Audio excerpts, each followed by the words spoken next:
true. Nervous, very, very dreadfully nervous I had been and am, but why will you say that I am mad? The disease that had sharpened my senses, not destroyed, not dulled them, above all, was the sense of hearing acute. I heard all things in heaven and in the earth. I heard many things in hell. I'm trying to sleep. How then am I mad? Hearken, and observe how healthily, how calmly I can tell you the whole story.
I was never kinder to the old man than during the whole week before I killed him.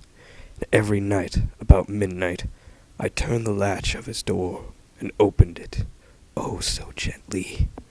And then, when I had made an opening sufficient for my head, I put in a dark lantern, all closed, so that no light shone out, and then I thrust in my head.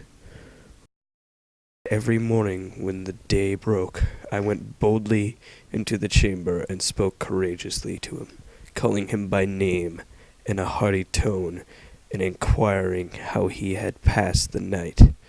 So you see, he would have been a very profound old man, indeed, to suspect that every night, just at 12, I looked in upon him while he slept. Good morning, sir. How did you sleep? Good morning, sir. How did you sleep? Who wants pancakes? Wakey, wakey, eggs and bakey! The early bird gets the worm! Good morning! How did you sleep? Who's thirsty? I had my head in, and was about to open the lantern, when my thumb slipped upon the tin fastening, and the old man sprang up in the bed. And now have I not told you that what you mistake for madness is but over-acuteness of the senses? Now, I say there came to my ears a low, dull, quick sound, such as a watch makes when enveloped in cotton. I knew that sound well, too. It was the beating of the old man's heart. It increased my fury, as the beating of a drum stimulates the soldier into courage. But even yet I refrained and kept still. I scarcely breathed. I held the lantern motionless. I tried how steadily I could maintain the ray upon the eye. Meantime, the hellish tattoo of the heart increased. It grew quicker and quicker and louder every instant. The old man's terror must have been extreme.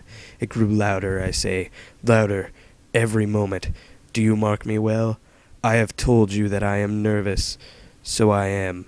And now, at the dead hour of the night, amid the dreadful silence of the old house, so strange a noise as this excited me to uncontrollable terror. Yet for some minutes longer I refrained and stood still, but the beating grew louder. I thought the heart must burst, and now a new anxiety seized me. The sound would be heard by a neighbor. The old man's hour had come. With a loud yell, I threw open the lantern and leaped into the room. He shrieked once only.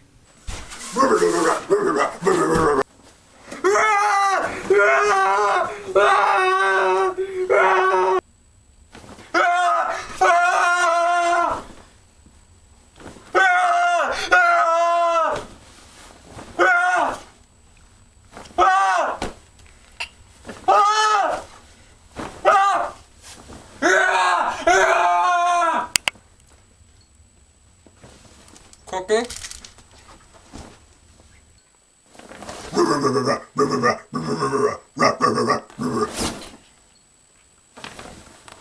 Where did he go?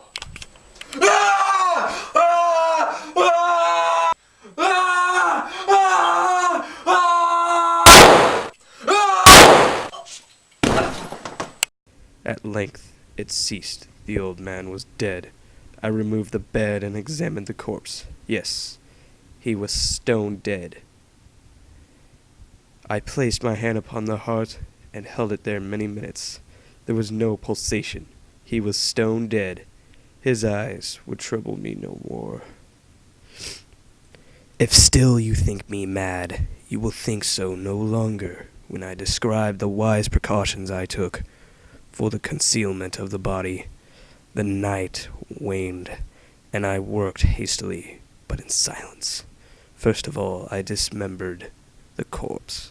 I cut off the head and the arms and the legs.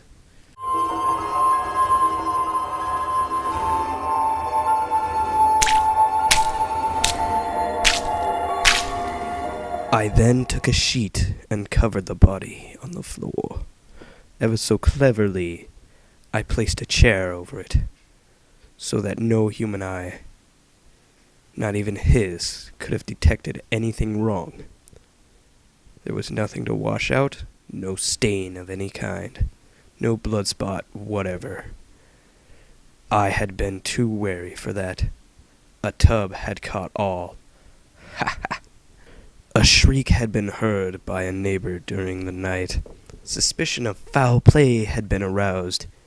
Information had been lodged at the police office. Good afternoon. We've heard reports of screaming coming from this house. Is everything all right? Absolutely. Can I come in to investigate? Absolutely.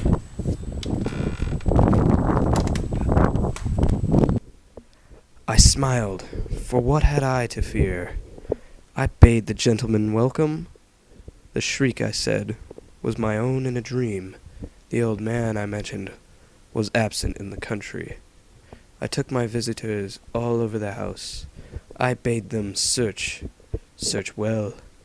I led them at length to his chamber. I showed them his treasures, secure and undisturbed. In the enthusiasm of my confidence, I brought chairs into the room and desired them here to rest from their fatigues, while I myself, in the wild audacity of my perfect triumph, placed my own seat upon the very spot where he reposed.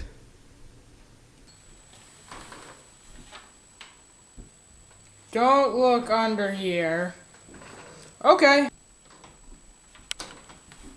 The officer was satisfied. My manner had convinced him. I was singularly at ease. He sat, and while I answered cheerily, he chatted of familiar things. But ere long, I felt myself getting pale, and wished him gone. My head ached, and I fancied a ringing in my ears. But still, he sat, and still chatted. The ringing became more distinct. It continued and became more distinct.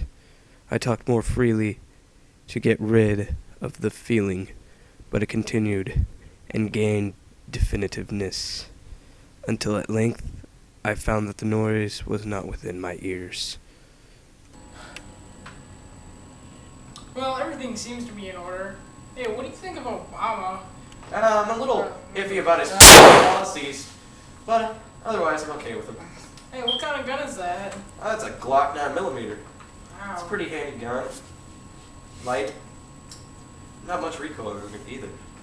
Oh, well, our standard issue police gun is blah, blah, blah, blah, blah, blah.